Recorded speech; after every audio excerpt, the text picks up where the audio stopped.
Assalamualaikum dan selamat sejahtera. Kita di bab 7, kerja tenaga dan kuasa untuk 7.2, tenaga keupayaan dan tenaga kinetik. Okey, jadi kita tengok untuk tenaga keupayaan graviti dahulu. Dalam gambar ni adalah sebuah tukul untuk menanam batang cerucuk. Okey. Kedudukan tukul pada awalnya di tempat yang tinggi. Apabila dijatuhkan, dia akan turun dengan laju untuk menghentak cerucuk. Okey, cerucuk akan mula masuk ke dalam tanah setiap kali tukul dijatuhkan. Okey. Tukul yang telah diangkat ke suatu ketinggian H mewakili tinggi, height, dari permukaan bumi mempunyai tenaga keupayaan graviti. Okey, apa itu tenaga keupayaan graviti? Tenaga keupayaan graviti adalah kerja yang dilakukan untuk mengangkat sesuatu objek di suatu ketinggian dari permukaan bumi. Okey, jadi rumus untuk tenaga keupayaan graviti adalah mgh, di mana m ialah jisim objek dalam unit kilogram, g ialah pecutan graviti dalam unit meter sesaat, h ialah ketinggian dalam unit meter. Okey, jadi berat jisim darab pecutan graviti dianggarkan sebanyak 10 Newton kg per kg lah. Okey, jadi sebab itu berat sebelum ini di 7.1 daya kita darabkan jisim darab dengan 10 Newton. Okey. Pergi kepada muka surat seterusnya. Hubungan antara kerja dengan tenaga keupayaan graviti. Okey. Kerja yang dilakukan, ingat lagi rumus pada minggu lepas. Daya darab sesaran pada arah daya sama dengan berat darab tinggi diangkat. Okey. Ini adalah apabila kita menggunakan rumus tenaga keupayaan graviti, di mana daya menjadi berat darab dengan tinggi diangkat, H. Jadi rumusnya menjadi mg darab H. Kerja dilakukan untuk tenaga keupayaan graviti adalah mgh. Okey. Oleh sebab tiada bentuk tenaga lain dihasilkan, semua tenaga kerja yang dilakukan terhadap objek ditukarkan kepada tenaga keupayaan graviti. Jadi tenaga keupayaan graviti sama dengan kerja yang dilakukan, iaitu rumusnya mgh. Baik. Kita akan pergi kepada contoh masalah numerical.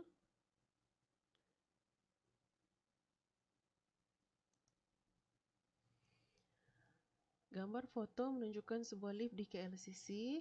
Lift tersebut mengangkat suatu beban berjisim 1,500 kg setinggi 30 meter. Okey, ini contoh lift dalam sebuah shopping mall. Okey, berapakah kerja yang dilakukan oleh lift itu? Jadi macam mana kita mau kira? Kita gunakan rumus tu. Ini penyelesaian. Kita tengok A. Work sama dengan force darab sesaran. Okey, daya darab sesaran sama juga dengan mgh, kerana ini adalah tenaga keupayaan graviti. Jadi 1,500 kg darab dengan 10 Newton darab dengan 30 meter sesarannya. Jadi lift itu kerja yang dilakukan adalah 450,000 Newton meter atau 450,000 Joule. Okey, berapakah tenaga keupayaan graviti lift itu pada ketinggian 30 meter? Okey. Jadi pada ketinggian 30 meter, macam mana kita kena kira? Sama juga tenaga keupayaan graviti sama dengan mgh sama dengan 1,500 darab 10 Newton darab dengan 30 meter. Dapatlah 450,000 Joule. Okey, pergi kepada soalan C pula. Apakah hubung kait antara kerja yang dilakukan oleh lift dengan tenaga keupayaan graviti lift? Okey, jadi jawapan dia, kerja yang dilakukan oleh lift adalah sama dengan tenaga keupayaan graviti yang dipunyai oleh lift. Okey, maksudnya untuk yang menggunakan tenaga keupayaan graviti Apabila dia terangkat daripada tanah ke atas, itu adalah kerja yang dilakukan. Okey, D. Berapakah kuasa lift? Kalau kuasa kita kena kadarkan dengan masa, bahagikan dengan masa. Okey, jadi kita tengok seterusnya. Kuasa lift dalam kilowatt, dalam unit kilowatt, jika masa yang diambil untuk mengangkat suatu beban berjisim 1,500 kg setinggi 30 meter ialah 0.5 minit. Ini dalam minit, so kena tukar kepada saat. Jadi kita tengok macam mana dia buat. Kuasa P sama dengan kerja bagi masa. Jadi 450,000 joule bahagi dengan 0.5 minit. Minit ni tukar dulu kepada saat.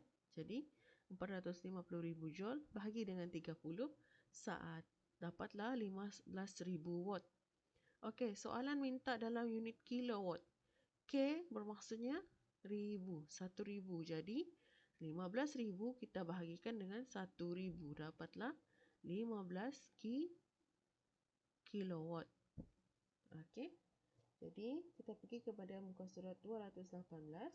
Sekarang kita tengok untuk tenaga keupayaan kenyal. Okey, apa tu tenaga keupayaan kenyal? Okey, biasanya dihasilkan oleh spring.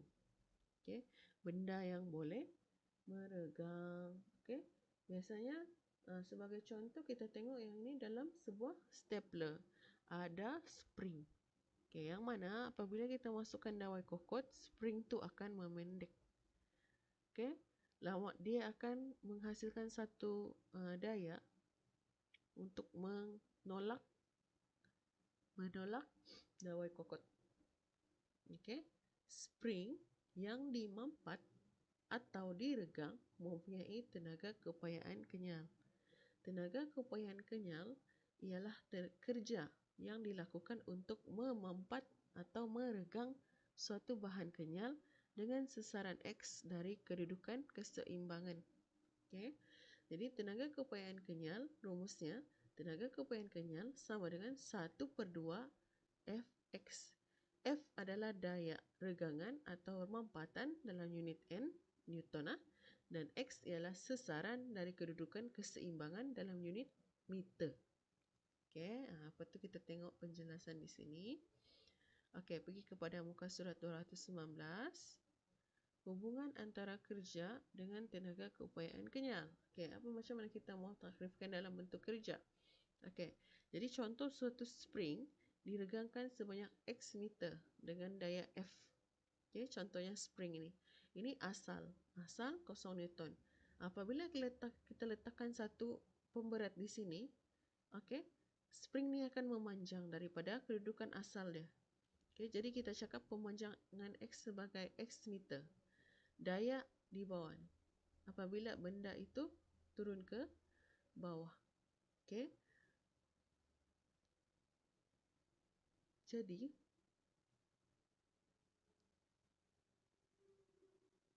maka nilai daya pada spring berubah daripada 0 Newton ke F Newton seperti pada raja graf ni. Okey.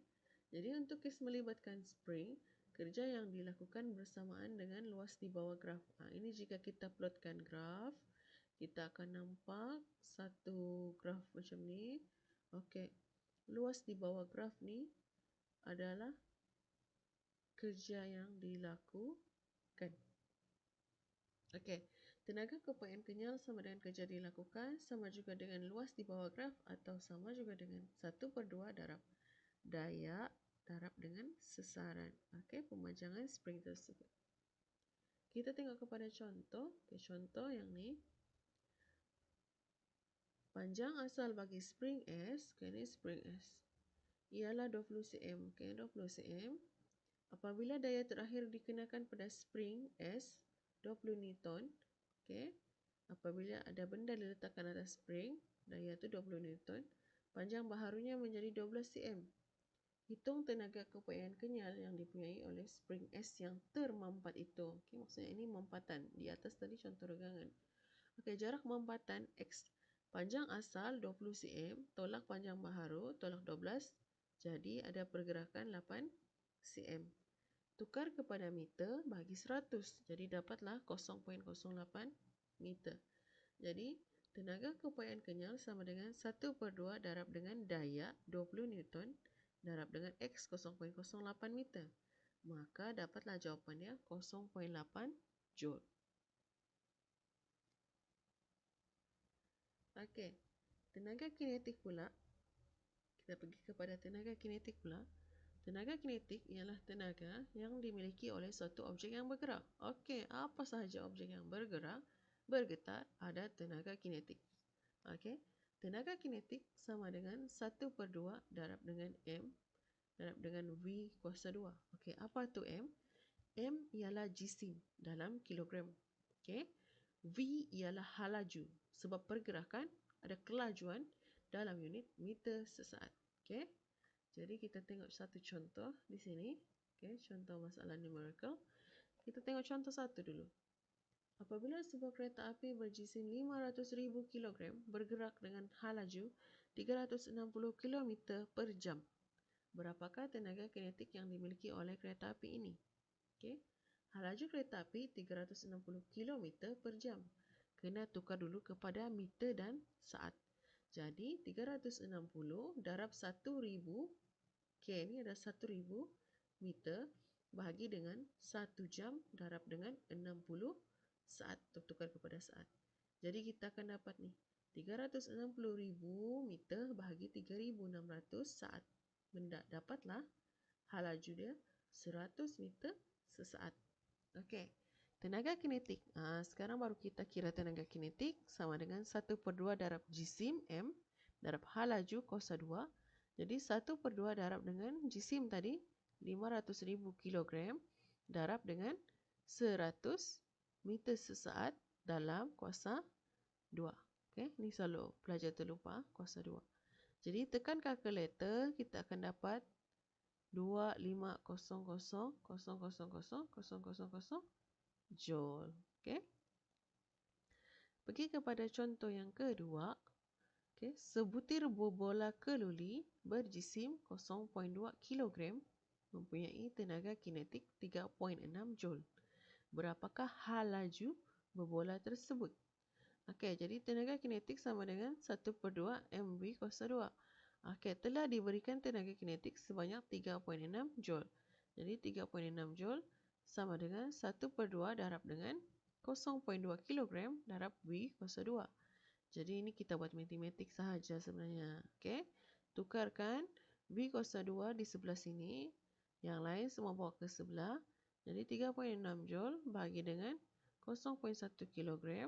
Dapatlah jawapannya 36 M2S negatif 2.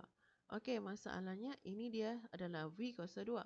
Kita mau V sahaja. Jadi penyelesaian dia punca kuasakan 36 ni dapatlah 6 meter sesaat. Okey, pergi kepada contoh 3. Hitung tenaga kinetik bagi elektron yang berjisim 9 darab 10 negatif 31 kg dan berhalaju 4 darab 10 kuasa 6 meter sesaat. Okey, jadi 1/2 darab M darab V kuasa 2. Kita terus masukkan 1/2 darab M jisim tadi 9 darab 10 kuasa negatif 31 darab dengan halaju 4 darab 10 kuasa 6 di kuasa 2 kan. Okey, kita kurung dan kuasa 2 kan. Masa tekan kalkulator pun kena buat kurungan dan kuasa 2. Okey, dapatlah jawapan 7.2 darab 10 kuasa negatif 18 Joule.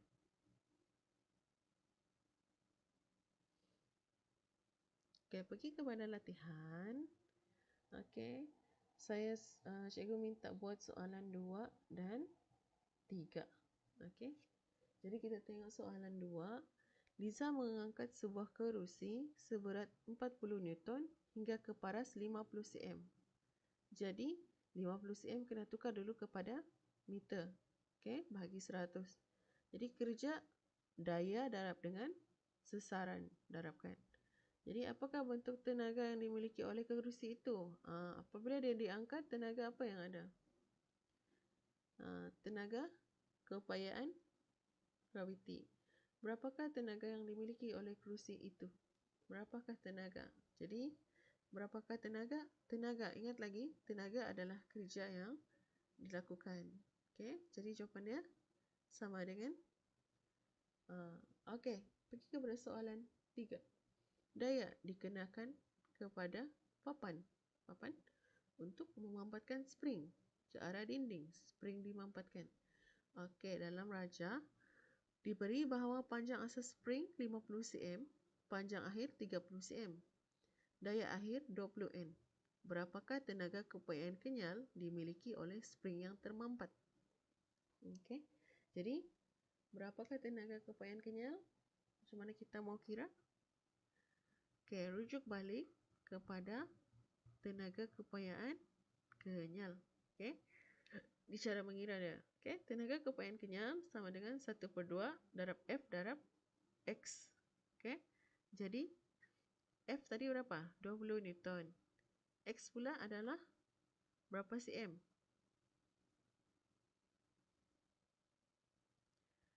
Okey, kita balik kepada soalan tu. Berapa cm tadi? 30 cm. Kena tukar dulu. 50 tolak 30 cm, 20 cm. Jadi, tukar dulu kepada meter. Jadi, terus darabkan selepas itu. 1/2 darab 20 N, F dan X. Okey. Okey, cikgu bincang juga soalan 4. Mengapakah kenderaan berat seperti yang ditunjukkan dalam rajah 2 berhalaju rendah tapi mempunyai tenaga kinetik yang tinggi? Kenapa? Apakah sebabnya? Okey. Jadi, mengikut rumus, tenaga kinetik adalah 1/2 darab jisim M darab V kuasa 2. Okey. Jadi, ingat balik tadi. Yang ni kan kita punya rumus ni. Tenaga kinetik sama dengan 1/2 darab M jisim V halaju. Okey. Jadi, walaupun nilai halaju bagi kenderaan berat adalah kecil, tapi nilai jisimnya besar. Okey.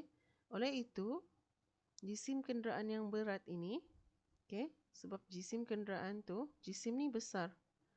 Okey. Jadi, tenaga kinetik yang dipunyai oleh kenderaan ini adalah tinggi. Okey, tenaga kinetiknya sebenarnya tinggi walaupun dia punya berhalaju rendah sebab ikut kepada rumus. Okey.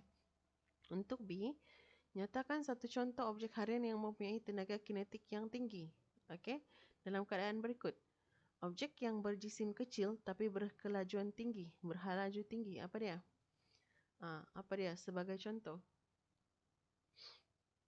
Contoh dia peluru. Peluru yang ditembak keluar daripada pistol. Dia berjisim kecil tapi berhalaju tinggi. Okey. Satu lagi dia minta objek yang berjisim besar dan berhalaju tinggi. Jisim dia besar. Okey, tapi dia berhalaju tinggi. Apa contoh dia? Okey, contoh dia adalah kapal terbang yang berlepas daripada lapangan terbang. Okey, kapal terbang berjisim besar. Okey, dan semasa dia berlepas dia perlukan kelajuan yang tinggi. Okey, so kita pilih kapal terbang. Okey. Itu adalah contoh cara menjawab soalan lah untuk praktis formatif 7.2. Okey. Sampai di sini sahaja untuk tajuk hari ini. Sekian dan